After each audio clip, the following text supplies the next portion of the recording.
Barbecue. Hey everybody, and welcome to another Booze, Booze, and Barbecue. This is Andy. And this is Corianne. And we have got a very special Pardon My Fork episode for you. We're here with Kim Banick. How are you doing, Kim? Doing great. Thank you. Competition cook, home cook, as a matter of fact. Yeah. Not a certified chef, not specially trained, just a home cook. Practicing all of this stuff on your family, not at your restaurant. That's right. They're the my taste testers, victims, if you want to call it that. You have 4 daughters? Yes, absolutely. And I mean, I grew up feeding them at the table. I mean, there was nightly meals, and that's what we did. And so a couple of them cook now on their own for their kids, and some are still in training. Hint, hint, wink, wink. Yeah, exactly. So among your accomplishments, you've got a 2017 World Food Championship seafood win. I did. You came in first place in seafood. I did. The World Food Championship Cook-Off. There are 10 categories, and each category has its number one winner. So there's bacon, burger, barbecue, chef, chicken, chili, and seafood amongst, all of the 10. And I took first in seafood this year. Yeah. That is amazing. There was over 8,800 recipes submitted to the judges. That's a lot of recipes. Now, are these contestants at the competition, or these are to get into the competition? Actually, the 8,800 plus recipes were actually all there that week for the entire week. Wow. So you do need to win a recipe contest or a live cook-off in order to be able to come to be at the World Food Championship. And so once you get that golden ticket, then you get to compete in your category. So how did you get your golden ticket? Okay. So the last few years I've either won grand champ through Saucy Mama. I was a grand champ through Hormel Chili. But I will tell you, in 2017, I decided to do something very different. I had a sponsor, and I knew she was going to sponsor me, Saucy Mama. But there was a competition, a special category called the Elite category, Wild Card Elite. And you had to pay your way in at the World Food Championship. This was the very first time that the World Food Championship ever had this category. I decided to go ahead, put down $1,000. Wow. That's what got me my golden ticket this last year. It's not something I normally have ever done, but I had a sponsor. So I thought, I will do this. I put down the $1,000, and, of course, the big story is I walk away with being the $10,000 seafood champion, but I also won that wild card category and brought home an extra $3,000. Nice. That's awesome. Yeah. So I came home with $13,000. Good job. Thank you. So what did you submit to win the seafood championship? So there's 2 dishes that had to be done the very first round. Everybody of the 50 people that were competing in the seafood category, we all had to do oysters Rockefeller. That was a must. So you practice that. You know what you're going to do. Everybody's going to try to perfect, and maybe some people go crazy on their oysters Rockefeller, but this was my year to go mainstream. I mean, I wanted just a wonderful oysters Rockefeller recipe. I didn't want to go out of the box. I learned from previous years, you don't want to go too far out of the box. Yeah, you were telling us earlier, the judges like to eat what they think is coming, not your take on it. That's exactly it. Being too creative is not where you want to be at the World Food Championship. This is about EAT methodology, which is execution, appearance, and taste. Judges are certified. They're trained to be able to do that, and that's what they're looking for. So execution. Did you make what you were asked to make? Is this oysters Rockefeller? I wanted to bring the best oysters Rockefeller that I had ever eaten, or maybe that I would hope that a judge would eat. So that's what we did. What's the basics of an oyster Rockefeller for anyone that's never made it? Okay. So this is the oysters Rockefeller basically, has a background of having like maybe a bechamel sauce. Maybe it's got some spinach in it. Maybe it has even a little bit of a breading topping to it, but it is just lightly baked.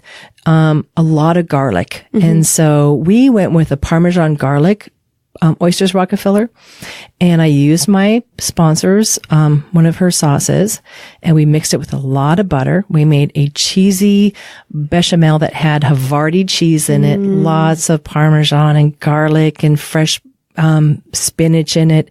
And then we even made our own, breadcrumbs to go over the top. And then the very top of it, I wanted something briny. So we deep fried capers. Wow. Yeah. I would never have thought of deep frying capers. It's the deep fried capers when they burst open and they're deep fried, they give this extra saltiness to the oyster. And so if you look up our oyster recipe, you will see that our oysters are done in the half shell. We did not have to do them in the half shell. We could have put them in what was called the oyster bed tray. Each of us were asked to use the oyster bed tray. It was actually not even an ask. It was a have to. This oyster bed tray is meant to preserve all the seafood beds on the shores. It really is asking restaurants to stop using oysters on the half shell, but maybe that they recycle the shells and put them back out into the ocean. So this oyster bed has a place for all the oysters on it. But my thought was if we do these oysters Rockefeller in each of these wells, and then we serve them to the judges, then they have to try to scoop out each individual oyster and serve it to the judges. So we decided to go ahead and do the oysters in the half shell, but we put them right on the oyster bed. So we got to use these beautiful salt oysters that were given to us from Alabama. They were completely fresh. And I will tell you that we had practiced with oysters here on the Oregon coast. I mean, my husband drove to the coastline. He got all these oysters. We came home. Oh, great. Guess what? They were all shucked. We had oysters in it. Yes, we had oysters already shucked for us. But not in the shell. Not in the shell, right? Okay. So we get to Alabama and they say, oh, we're going to give you these beautiful salt oysters from the coast here. And by the way, they're in the shell. And you have to shuck them on site. Wow. You can't do them ahead of time. So my husband says, what am I going to do? I've never shucked an oyster. So somebody said, you need to Google that. So he went to YouTube, and literally the night before the competition, he looked on YouTube on how can I shuck an oyster and learned how to do it. And he had all of our oysters shucked. I would probably guess in maybe 10 minutes. Wow. He was a master. He took it. What was really funny is he made this Alabama TV that was a newscast that happened to be there that day, and they happened to be right there by our station, and they were filming him while he's shucking these oysters, and he says, I've never done this before, but I'm going to do this. I'm going to get it done. Good job. So he's on this television station from Alabama. I am going to get a patch made for him that'll go on his white coat that's going to say YouTube certified. There you go. That's awesome, because we love YouTube. Yeah. Oh, what a wealth of knowledge, I know. You can go on there and look up just about anything. Anything. And speaking of going online and looking things up, your website, theprizeofcooking.com, that is your blog. Yep. And I love your blog. I love the photos that you take too. You have a real way of capturing your dishes, and I love that. And so, of course, anybody listening needs to drop what they're doing, go out and check out your website right now, theprizeofcooking.com. We'll come back around to that. But tell us about some of your other experiences. This was you've won big in the 2017, but that was not your first time at the World Food No, it actually wasn't. In 2014, I actually won a golden ticket in seafood and got to go compete in Las Vegas. It was really interesting. Let me tell you this. This is really funny. So here I am, a newbie and not even knowing what I'm getting into, right? It's the World Food Championship. I even said to my kids, I don't even know what I just won and where I'm going. I'm going in 3 weeks to the World Food Championship. Nobody can come with me because it's 3 weeks away after I win my ticket. And all I know is I'm packing up suitcases and I'm going to the airport. Well, so you have to take all your own cooking gear. What? Yep. You got to take your own cooking gear. So they give you, your basic pots and pans. They're going to supply a kitchen for you. It's going to have your grill, your stovetop, your refrigerator, all that stuff. But you need to bring your cups, your measuring spoons, your spatulas, all of that stuff. You pack all that and you take it with you. Well, guess how much that weighs? A lot. It can weigh a lot. It can weigh $100. That's what happens when your suitcase is 4 pounds over at the airline. 54 pounds. 54 pounds cost me $100. And what am I going to do? Say, excuse me, can I just take out some of my cookware? I'll just throw it over here. No, I was just like, no, I'm sorry. Here's my $100. That's a great name for a book, by the way. Yeah. Here's my $100. 54 pounds cost me $100. Exactly. An autobiography. Exactly. So, I get to Las Vegas and I've never been there before. I've never met any of these competitors, which has been, I will tell you, if anybody says anything about the food sport world, which this is what it is, food sport. Wow. We actually have such a community of family. It's amazing. So once I got there, the very first person I meet in a elevator is Amy Freeze. And I've never met her before. I just say, this is where I'm from. And she's been there before. She was, a dessert champion. And I'm like, oh, is there, what, anything to know? Oh, she starts telling me, okay, well, you need a garbage bag for this. And if you're not using the, grill, open up the grill and use that for extra storage space. You're going to put your, put your supplies right there. You need space, right? So if you're not using the grill, use the grill for storing your stuff. She's telling me all these wonderful cues and specialty things that I just love Amy. We've become super good friends since then. And so when I got there, okay, let's go back. So I'm at home before I even get there. Let's go back to when I was doing my bio online and I'm setting my picture up, uploading my picture, doing a simple bio. And I asked couple of my girls to come into the room and I got the picture up on my laptop and I said, what do you see? And I'm hoping they're going to see my bio, my picture on this World Food Championship page. And one of my daughters goes, hey, that looks like Joe Arvin. Mom, that's Joe Arvin from Big Brother. He was on Big Brother. And I'm like, oh, so not me. Oh. So I click on Joe Arvin, right? His picture right next to me comes up. There's Joe Arvin. Yep. He's been on Big Brother. He's been a chef and he's been on national television. He's done this and that. Guess what category he was in? Seafood. And I said, oh, look it, girls. Guess who I'm competing against? And all I remember them saying is, oh, Mom, you're in big trouble now. Oh, no. Because nobody wanted to kick Joe Arvin off of Big Brother because they knew he could cook. Yeah. Because he's a chef. Hey, Joe Arvin, I love you.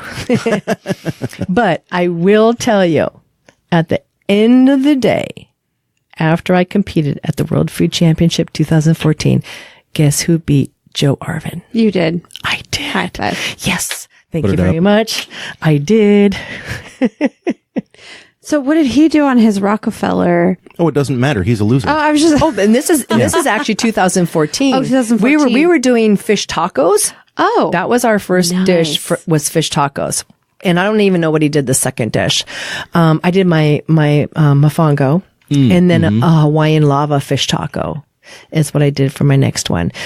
Good job. How is it that tacos are so universal? They are. We had breakfast tacos this morning. I love doing tacos. And actually, we did something a little special with our breakfast tacos this morning because I made up eggs, obviously, from our own chickens. Oh, yeah. But for the meat component, instead of making up some bacon, I had the trimmings from the ribs that I was also smoking because you don't want to throw those away. No. You know, there's meat in there. Once you trim the gristle and you pull the membrane and stuff like that, you got the good bits stuff. of meat. Right. Yeah.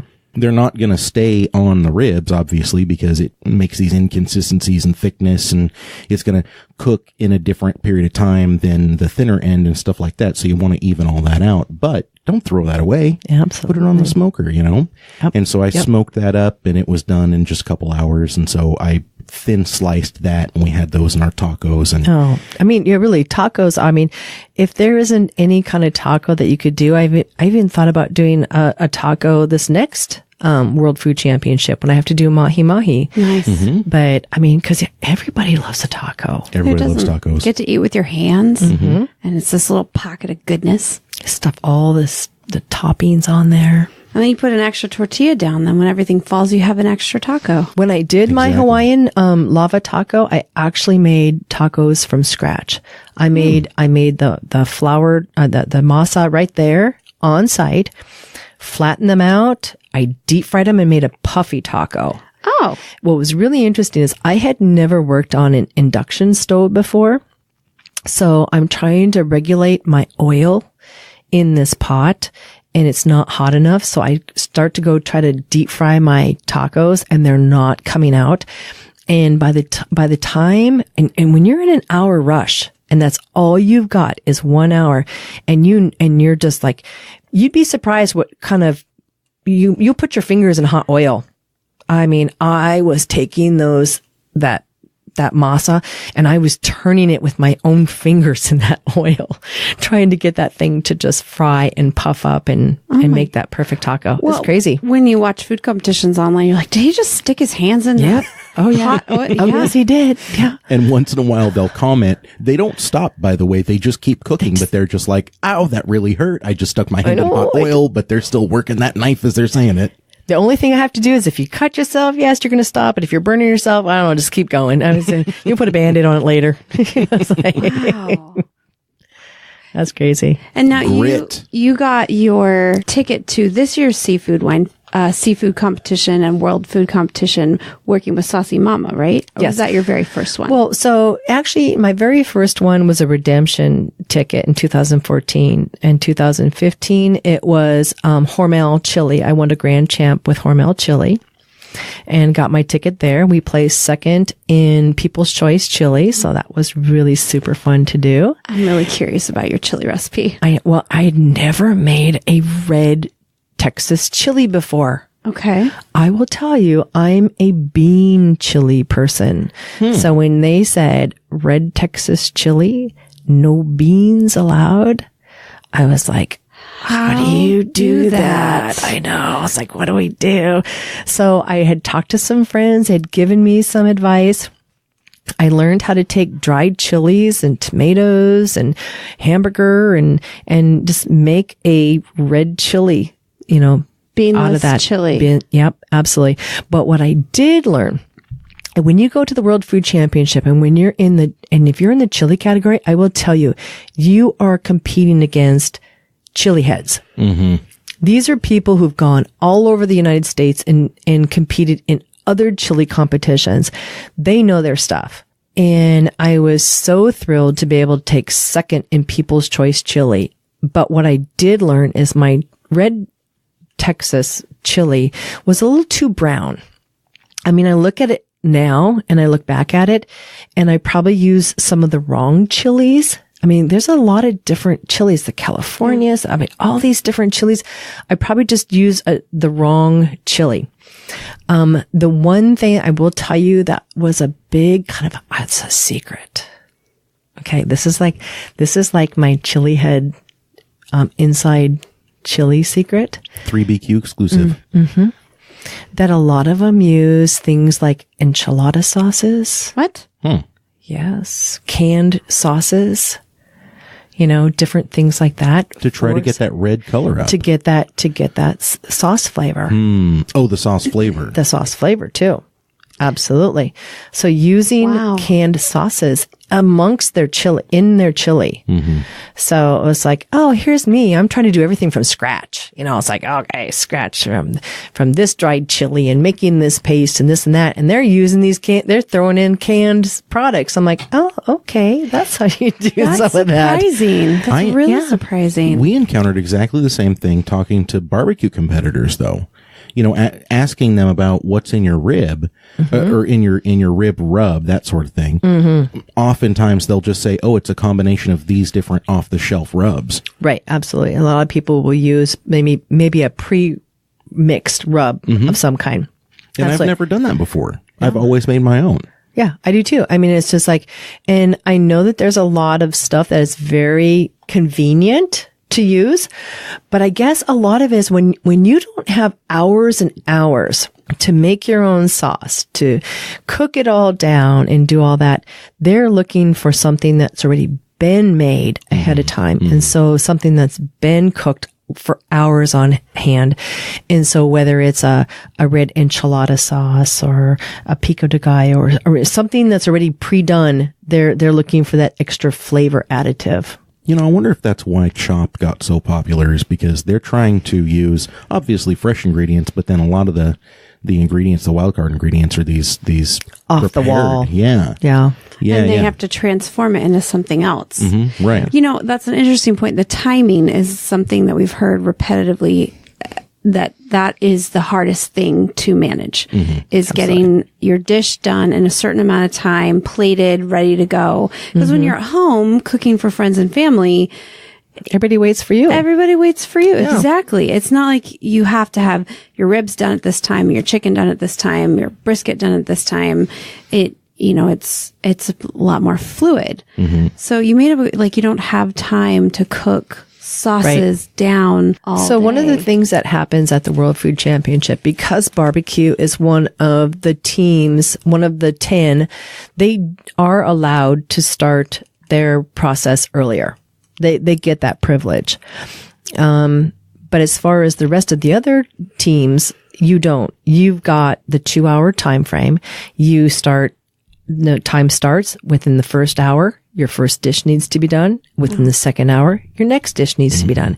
And there's clocks available. There's chefferees who are going to come running around, which my husband happens to be one of the chefferees.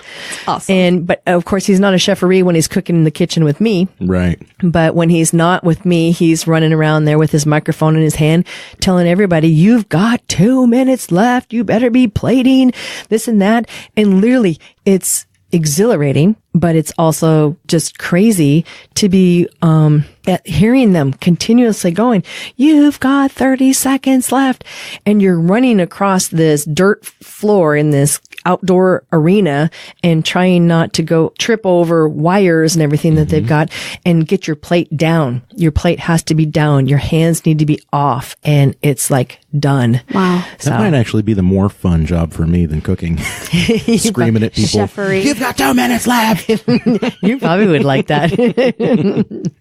It's fun. Well, when you watch, all the different cooking shows online, that's the same thing. They're there, like the pressure cooker is going, and it's really awesome. Yeah, absolutely. And there's always things that usually happen. I mean, some people will usually forget something, lose something, drop something. There have been multiple people who don't even make it in on time. We had a very, very successful competitor. If you watch some of the past World Food Championships you can probably even find them on YouTube, where Nancy Manlove, she walks up to the cutoff line and they close it. She had her dish. What? It happens. There's been multiple times people don't cross that line and they don't get their dish in. You're done. Wow. That's it. That's devastating. That's scary. Yeah. I mean, to be standing there at that line and to have that door just, closed on you. Yeah. And she turns around with her dish in her hands and just like, she knows she's done. Yeah. I mean, that's it. Wow. Yeah. What do you even do at that point? Eat it. Eat it. Yeah.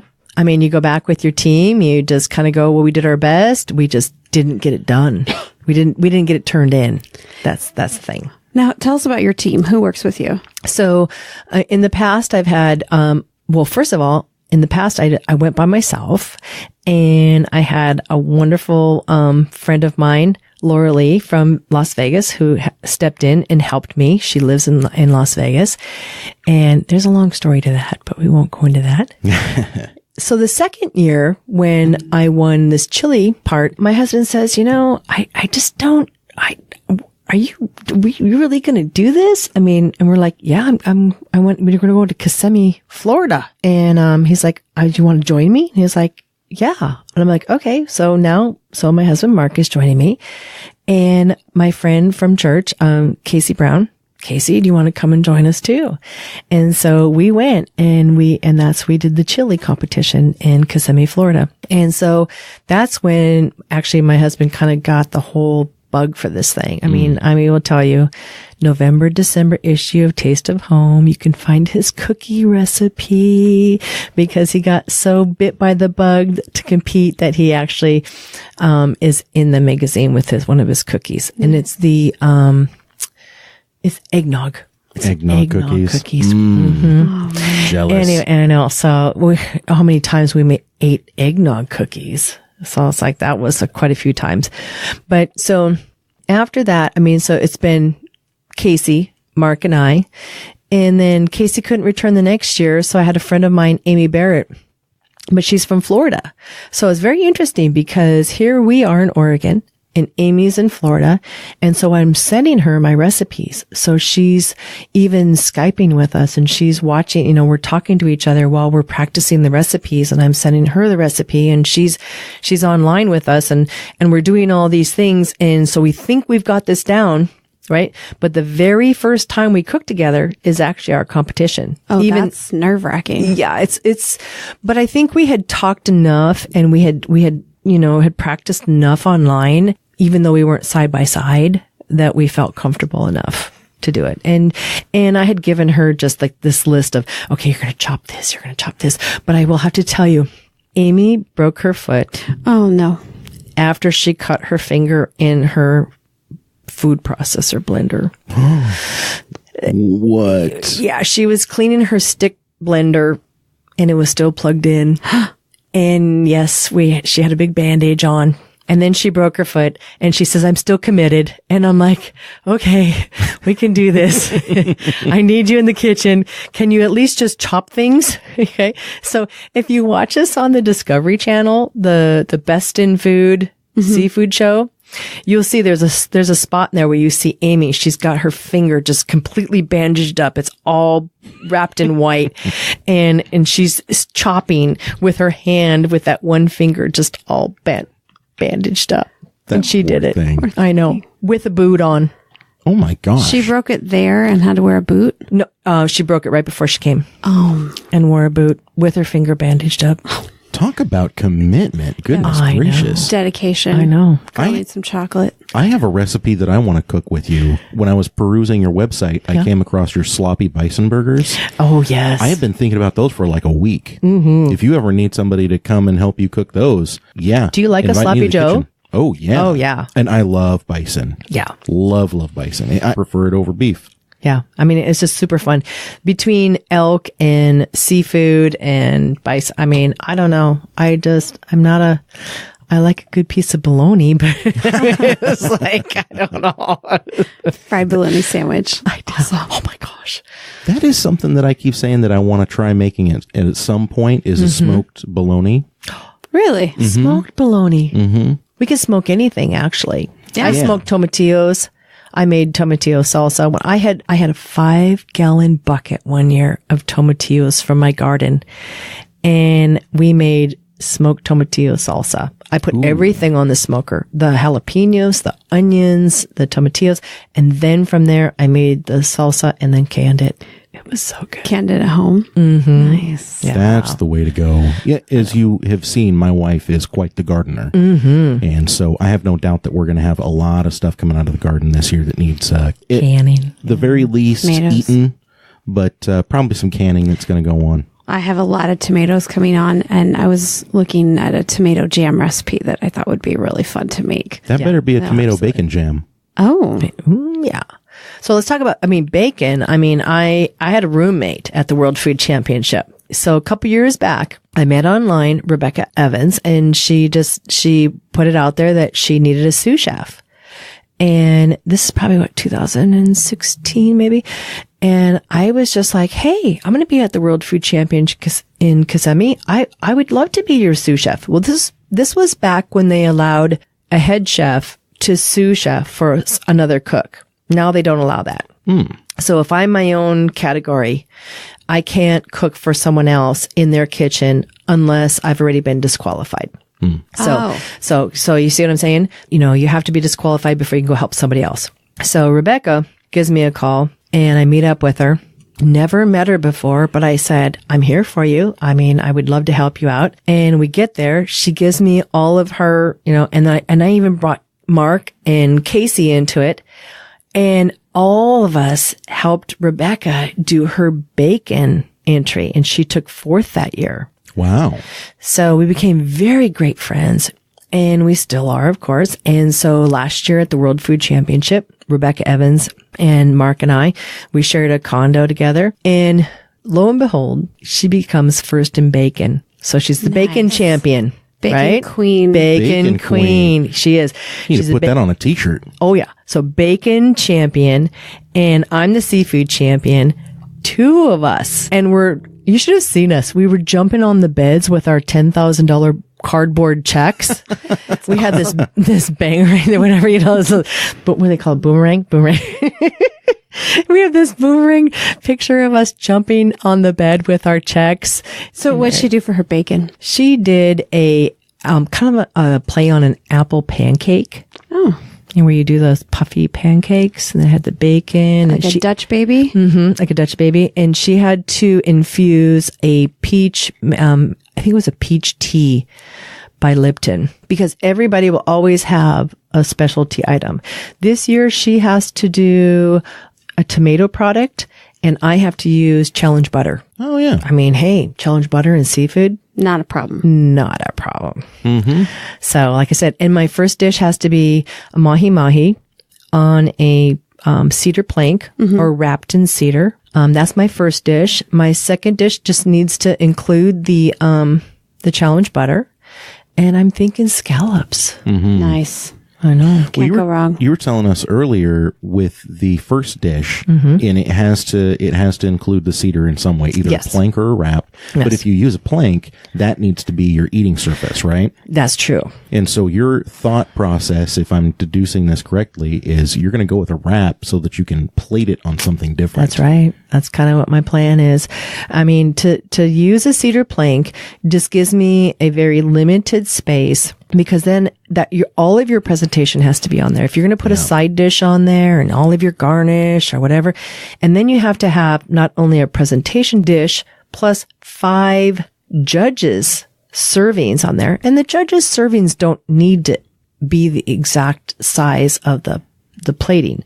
It's supposed to be just a sample, but it still needs to fit on this oval platter. So if it doesn't fit on the oval platter, then, you're really, what are you going to do? So I'm thinking the same thing. I'm thinking the wrap and then put it on a little plate, and then I can maybe get all my accessories and all my other stuff on there I want to do. I would be thinking exactly the same thing.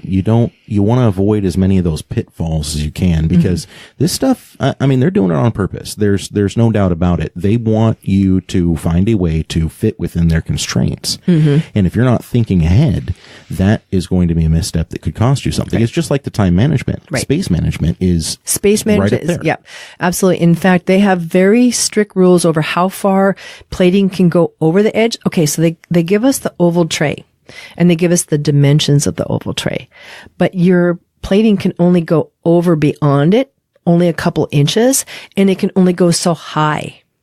So people try to use elevated plating. They try to use little pedestals and that kind of thing, so they can get that presentation plate maybe higher so that they can fit the other ones down below. But there's a catch to that. You can only have only so many inches high. So it's gotten over the years, they've definitely taken it down to the point where, and just, making it fine tuned. Right. So they know exactly. It's more science than art. Yeah. And that's what they want. They actually seriously, they keep saying, this is not necessarily about presentation. This is about taste. This is about you bring your best dish. We don't want your whole, great presentation of who can bring the best plating and the most decoration and all that.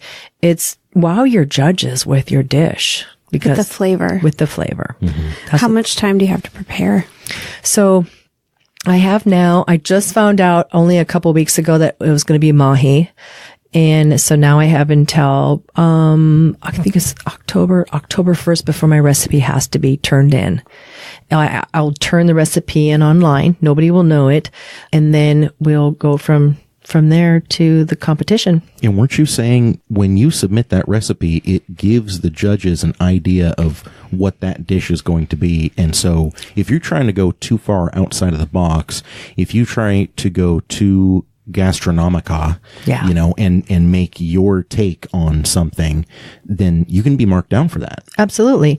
And in fact, I learned that. I mean, I was kind of explaining to you guys earlier that, one year I had to do a, shrimp scampi. That was the required first dish, shrimp scampi. So I got these beautiful shrimp. They were from Alabama Seafood, had these beautiful shrimp. And I was trying to be a little creative and I made a shrimp scampi soup dumpling. And so we're making these dumplings from scratch. We've got the dough going. We're rolling that all out. We're making the filling. And here I am, I'm turning these soup dumplings, which was a beautiful presentation. I mean, I had the little Asian basket, the steam basket, on the banana leaves. I mean, it was just adorable. But in the end, when I ran into later, which was an unusual thing to do, is to run into one of your judges, because you most of the time will never meet any of your judges. They're all behind the scenes. The platters are all numbered. They are even changed in number when they're taken behind the scenes. So, it's all blind tasting. But it just happened to be that I ran into one of the judges who we had conversation with, and he had said, he goes, I had to ask myself, was this really shrimp scampi? And he goes, I knew what you were going for. Mm-hmm. He goes, I've had soup dumplings. And he goes, this was so delicious. I just knew it. He said, but I had to ask myself, was this shrimp scampi? And he said, no, it's not. It's a soup dumpling.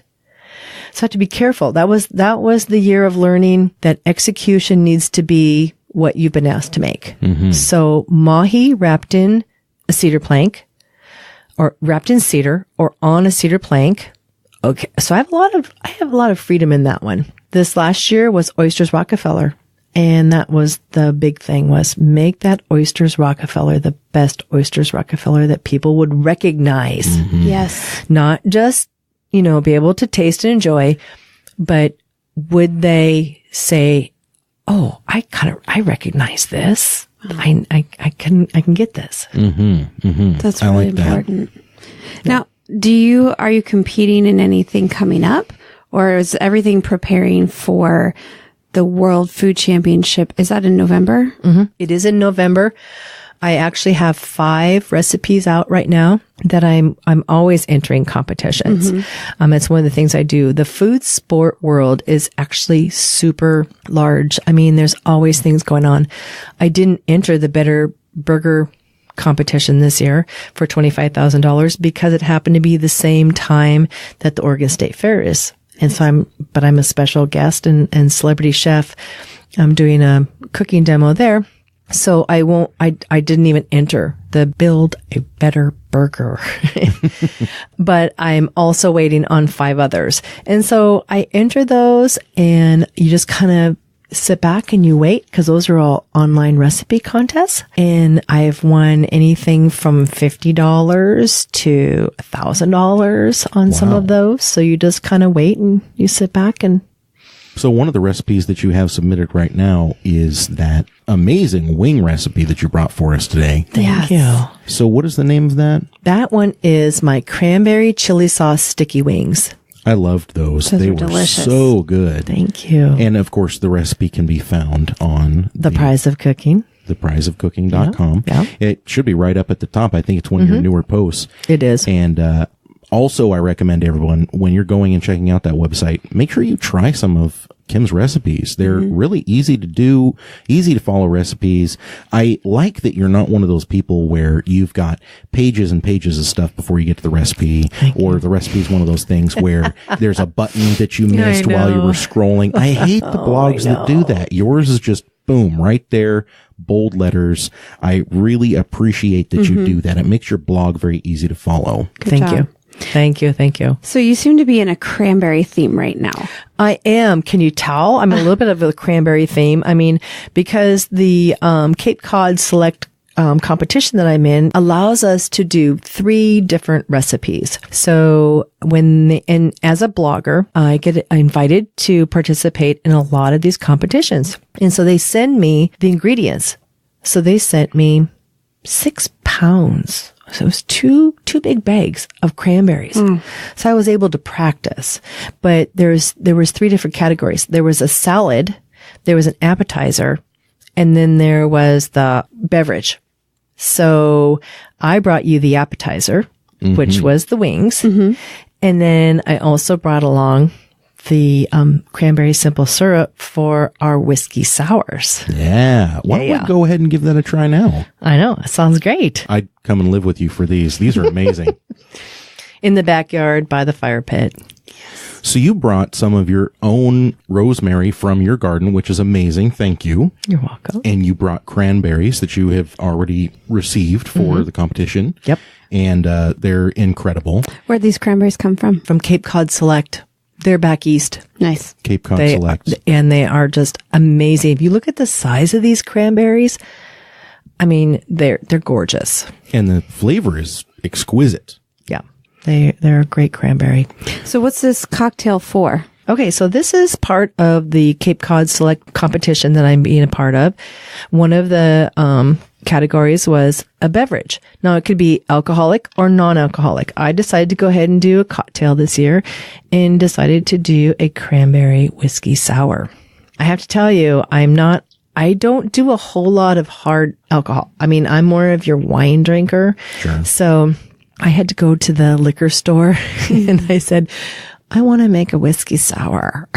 What do I use? What do I use? So this lady takes me to this Jack's whiskey and she says, this is the stuff my dad drank his entire life. This is what you need to use.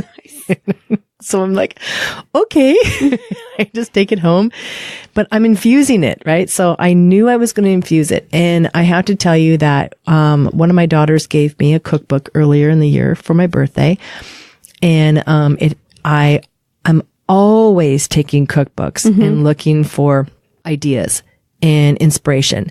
That's where I get my ideas from. I don't have to take a recipe and duplicate it.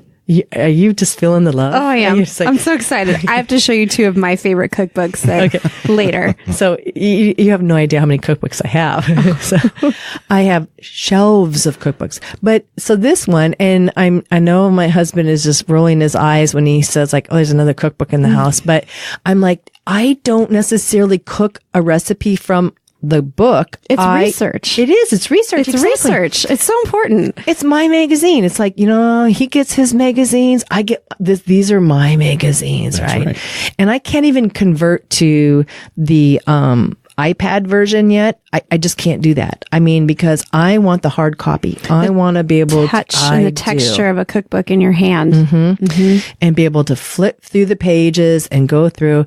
So my daughter gives me this recipe book and it had some drinks in it where they were infusing herbs and they were smoking things. And I just thought, I need to do this. This is what I think I need to do. The cranberries. And I also have to tell you, I have a book that's called The Flavor Bible. Oh. If you do not have the cookbook called The Flavor Bible, you need to get one. What it is, it's a book on it's the what matches best with what. So if you look up cranberries, what goes best with cranberries? What goes best with lemons? What goes best with and this and that. So Emily Ellen, she's a Next Food Network star. She is a friend of mine, and she introduced me and she gave me that book for Christmas one year. Wow. So it is a fabulous book. And I will tell you, it's kind of like my cheat book. So if I want to know what goes best with cranberries, I open up the Flavor Bible and I actually look to see what is known to go best with flavors. So yeah, that's where that kind of all came. So the Flavor Bible recommended rosemary as one of the things that goes best with cranberries. And so tell us about the cocktail that you've made for us today. Okay. So, well, one of the things I wanted to do was make sure that I infused the cranberries very thoroughly, because if you're going to use a cranberry product and you want this company to be able to say, oh yeah, this tastes like cranberries, I made a cranberry simple syrup. So 1 cup of cranberries, 1 cup of sugar, 1 cup of water. There's some lemon zest in there as well. And then of course when the simple syrup is made, then I just chill that. But I think the big thing is that we take the whiskey, we burn the rosemary sprigs, get those things so that they're nice and flamed. They've got some brown edges on them. They're all just burnt. They got the smoke coming off of them. Nice smoke and char on the rosemary. Yeah. So when they're just fresh, I mean, I have a gas stove in my home, as you do. So that's where we did it at. You could do it. You could use a lighter.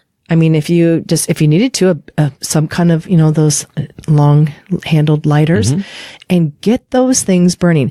And I will tell you, the fresher the rosemary, the harder it is to get it to light.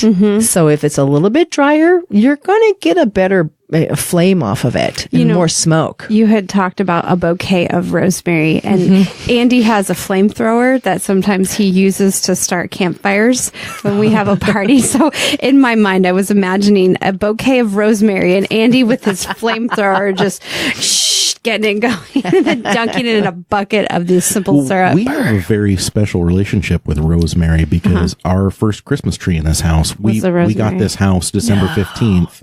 In a snowstorm. In a snowstorm. And so our first Christmas tree was actually a rosemary plant that was cut into a Christmas tree shape. And then I planted it in the yard. So oh my gosh. It's going to stay with it. I think it's now a tradition is that we get a little rosemary tree in addition to a giant. So you now have your perfect Christmas drink right here. Yes, we do. This is your Christmas drink right here. I like this a lot. And thank you so much for bringing the cranberries along, because we were able to quick infuse the whiskey with those cranberries. We used our vacuum sealer with the jar attachment, which I love. I don't think I could live without it now that I have it. Infuse everything. Yeah. Quick. Well, we made this whiskey infusion in half an hour. Yeah. And I mean, it is cranberry on cranberry. Yeah. Just chop the cranberries up, put them in your favorite whiskey, vacuum seal them, let it sit in the freezer for an hour. That's all it's taken. Yeah. Yep. And I mean, if you have more time, I mean, you could put it in the refrigerator. I mean, I put it in a quart jar before, turn the burnt sprigs upside down, stick it in the whiskey with the cranberries. And if you leave them whole, then you're going to have the cranberries ready to put on a skewer to garnish with the drinks. But I tell you what, these little chopped up pieces that are in here are just as tasty. They're just delicious. Yeah. I know. They picked up that whiskey hard. And speaking of the whiskey, we got to give them a shout out. East Side Distilling, Goose Hollow Bourbon. It is amazing. It's made here in Oregon. It's spicy. It's it's good. It's coming in at 46%. Oh my. So it's pretty hot, but typically bourbons run a little bit hotter than that 40% alcohol that you'd expect them to be, because when they're a little bit higher in alcohol, you get more of those complex flavors. And so if you are going to use this to mix down, you're going to retain that bigger flavor out of a bourbon that's not been cut too much. Oh, that's awesome. So a cask strength bourbon is going to have a really complex primary, secondary, tertiary level of flavors. Right. So it's but really it's going to be 68% alcohol. I think it's fun that we did Burnside whiskey with burnt and rosemary. Yeah, absolutely. That was really good. I love that this bourbon is finished in Oregon oak. Exactly. And there's only one company that makes Oregon oak barrels, right? Right. Yeah, that's right. There's only one Cooper in Oregon. Wow. Yeah. That's pretty cool. It's pretty amazing that that we can even have that, to be perfectly honest, because there are so few Coopers in the country. Most of them are in the Midwest, the Tennessee, Kentucky, that sort of thing. It's a lost art. It is. It really is a lost art. I hope it makes a comeback, though, because the more you start to see these small batch distilleries pop up, this whiskey shortage that we have, where it's not really a shortage, it's just, if you're making craft. Yeah, exactly. If you're making a whiskey, you need to anticipate 3 years from making it to being in a bottle and selling it, right? And so there's some dealing with the futures of alcohol that you need to do. And so this national shortage, I use air quotes. I don't know if anyone's ever seen the articles, but it's kind of a thing right now. There's this quote unquote shortage of whiskey in America. And it's because some of the major distilleries, the big ones, the Jim Beam and they held back a little bit and they underestimated how much they were going to sell. And now everybody's kind of scrambling to catch up. And it's really opened a door for these small batch companies. Wow. Very interesting. And then you made a simple syrup and we mix it with the whiskey infused cranberries. You mentioned taking the cranberries home that are infused and making a chutney. So I want to know how that turns out. Okay. So, but one of the things that I did is when I made the simple syrup, I took the cranberries that were already with the simple, with the sugar. And when I strained it out, because I just wanted just a simple syrup, I strained it and I kept the cranberries that has the lemon peel in it. That actually made its own chutney. It was just like, it's ready to be spread on anything. Smoked pork chops. Pork, I was going to say. Great minds think alike. Yes, we do. We're definitely going to have to send that home with you. Yeah. And I'll need to make some more, sounds like. I have to make more. I know. I'll share, but yeah. Anyway, thank you. You brought us not just the wings, but an amazing drink, which we really, really appreciate. Thank you so much. And thank you just in general for coming and doing this. Oh, thank you for having me. Cheers. Cheers. So when is the competition for this due? Are you still preparing and practicing your recipes? Oh, goodness. So I got to finish the Oregon State Fair first. I have 2 more big cooking demos, and then my head will go all towards doing nothing but World Food Championship, which is in November. So yes, I have to, from there, we will be making that dish at least probably 10 times before we get it down. Wow. Lots of preparation and practice. Yes. And then one of the things we also do for practice is we will set timers and we will get all of our ingredients ready, because you can only prep so far ahead. You can't pre-measure. So you can only have all your ingredients sitting there. So we'll put it all out, pretend like we're there. We set the timer and we go. And we do it like we're there. And then we presentation and everything, put on a platter, timer. Okay, we did it. Or we had this much time. And that's how we practice at home. Wow. And then after we get that down, or maybe even beforehand, I have family or friends come over and say, okay, taste this. But I have to be really careful, because a lot of my friends and family, they love food. They will eat. They'll eat most anything. Okay. I'm going to be nice, but they love food. But I also need to have somebody who's going to have a little bit of a judge's flair taste to them, so a discerning palate. Exactly. So that somebody can say, you know what, this just isn't, I'm not feeling this, or I'm missing a salt, or I'm missing an acid, or I'm missing a savory crunch. Yeah. Like they want that texture, that they've got that palate that's elevated to the next level. Yeah. And that's hard to find. But at the same time too, I don't mind having somebody who's got a comfort level palate, because sometimes there are those kind of judges there too. So have you experienced, we've heard from other people where they take the same dish to 3 or 4 different regions in the country and get 3 or 4 completely different judgments on it. Have you experienced that? I actually have. In fact, that's just very easy to do when it comes to seafood. And when I have gone to Alabama and I take something, I don't necessarily think that I would probably take take something from Oregon that I would be like, okay, this is our Dungeness crab and we're doing this and take it all the way over there, because some of the judges that are going to be in the Alabama area are going to probably expect something more from that southern style. So, as much as I would like to take our my Oregon flair there, I kind of have to I try to kind of go for what I think my audience is going to be. Sure. Now, I have a question. You, I would consider an expert in the food world. How would you describe the Oregon flavor, the Oregon palate, if you were to say this is what you would get from Oregon? Because, you know, some Tex-Mex is chili and spice. The, you know, Northeast has a component. The Florida area has a component. California, Hawaii, you know, they all have a basic palate. How would you describe the Oregon flavor? I would say that our Oregon flavor is more on the just comfort side. It's on the comfort side of flavorful seafood.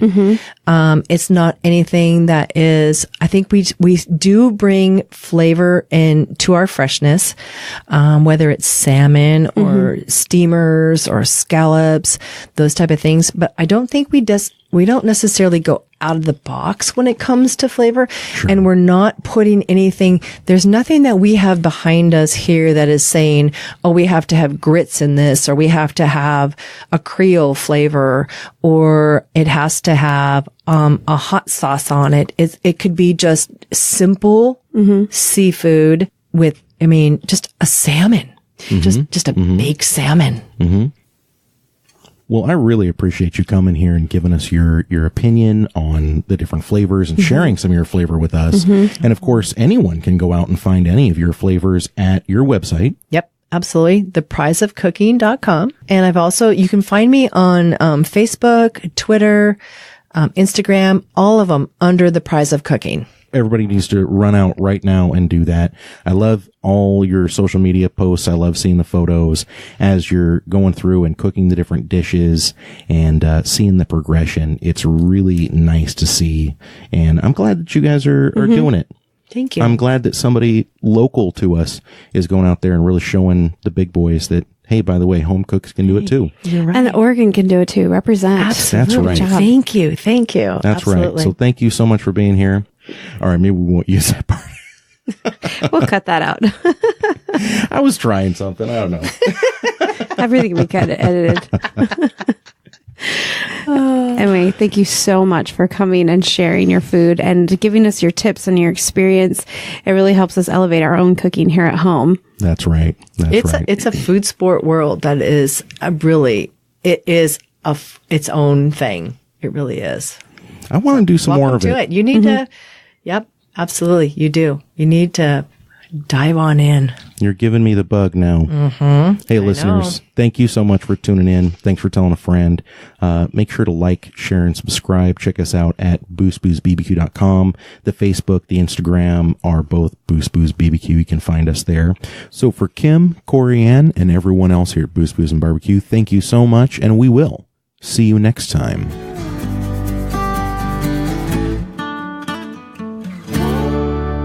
Boost Booze and Barbecue.